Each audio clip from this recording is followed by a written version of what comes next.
সুপ্রিয় দর্শক, আসসালামু আলাইকুম। আজকে আপনাদের সাথে পরিচয় করে দিচ্ছি ঢাকা মহানগর উত্তর রূপনগর থানা ৭ নং ওয়ার্ড বিএনপি সম্মানিত সাধারণ সম্পাদক আব্দুল হাই খোকন সাহেবের সাথে।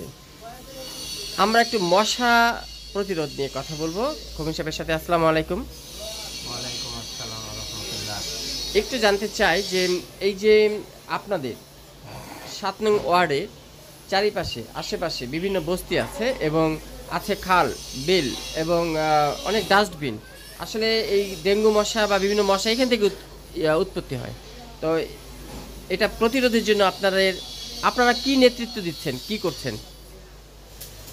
আসলে আগে তো এগুলা মশা মারার ব্যাপারে তেমন একটা আগের কমিশনারগুলি বা সিটি কর্পোরেশনের যারা অভিভাবক ছিল তারা বেশি একটা সক্রিয় ছিল না। সপ্তাহে একদিন দুই দিন হয়তো দেখা যাইত। এখন দেশ স্বাধীন হওয়ার পরে আমরা আমিনুল ভাইয়ের নেতৃত্বে আছি, ওনার তদারকিতে আমরা বেশ কয়টা অনুষ্ঠান করছি, মশা ডেঙ্গু প্রতিরোধে লিফলেট বিতরণ করছি এবং জনগণকে সচেতন করছি কীভাবে ডেঙ্গু থেকে বেঁচে থাকা যায়, মশা লাভার থেকে প্রতিরোধ করা যায়, পানি টানি জমে না থাকে, ডেঙ্গুর লাভা না হয় সেই হিসাবে। কিন্তু এখন আমরা সিটি কর্পোরেশনকে বিভিন্নভাবে সহযোগিতা করি মশা নিধনের জন্য, তারপরও স্বল্পতা থাকে। তারা ওই বস্তির ভিতরে ঢুকতে চায় না, যেখানে মশার উৎপত্তিস্থল ড্রেনগুলি নালাগুলি ওইগুলোতে আসলে সেরকমভাবে দেওয়া হচ্ছে না। তারা ওই রাস্তার মধ্যে দিয়ে ফ্রেশ জায়গাগুলিতেই মশার সপ্তাহে হয়তো 2-3 দিন দিয়ে চলে যায়।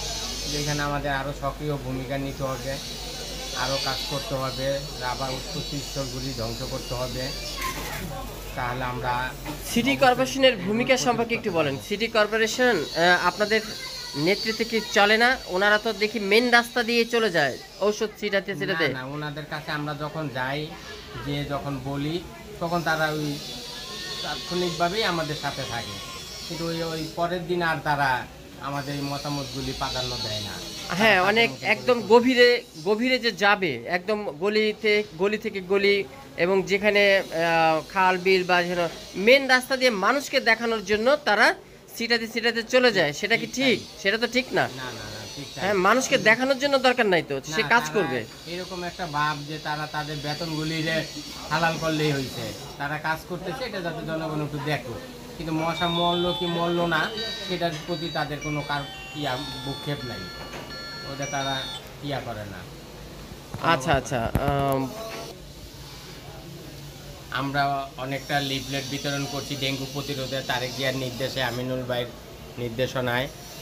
আমরা এই ডেঙ্গু প্রতিরোধে এলাকায় সচেতনতা বৃদ্ধির জন্য বস্তিতে এবং বাসা বাড়িতে সব জায়গায় আমরা এই লিফলেটগুলি বিতরণ করছি।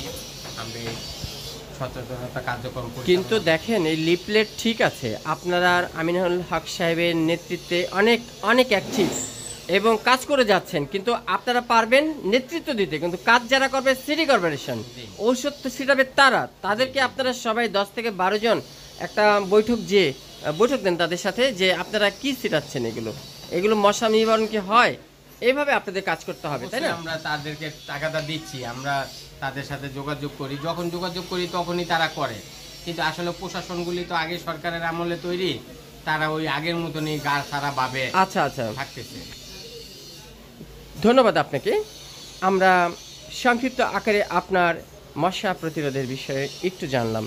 প্রিয় দর্শক, দেখলেন সচেতন নেই সিটি কর্পোরেশনের যারা মশা মারার মেশিন নিয়ে ঘুরেন, কিন্তু সচেতন যদিও আছে মাঠে বিএনপি নেতৃবৃন্দ, সজাগ আছে বা সচেতন আছে সাধারণ জনগণ, কিন্তু যারা মশা মারার দায়িত্বে আছেন তারা সচেতন বা জাগ্রত বা মন থেকে স্বেচ্ছায় যদি না আসেন, কাজ করেন, তাহলে কখনই সম্ভব না। প্রিয় দর্শক, দেখলেন এই সেই ৭ নং ওয়ার্ড এলাকাটি।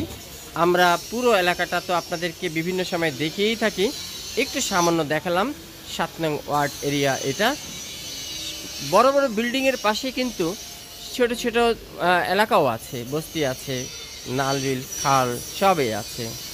তো প্রিয় দর্শক, থাকবেন ধারাবাহিকভাবে আমাদের সাথে। আপডেট সংবাদ পেতে সাবস্ক্রাইব করে রাখুন এনসিভি টিভি অনলাইন ইউটিউব চ্যানেল। রিপোর্টে আমি শাহ আলম সম্রাট, রিপোর্টার এমসিবি টিভি।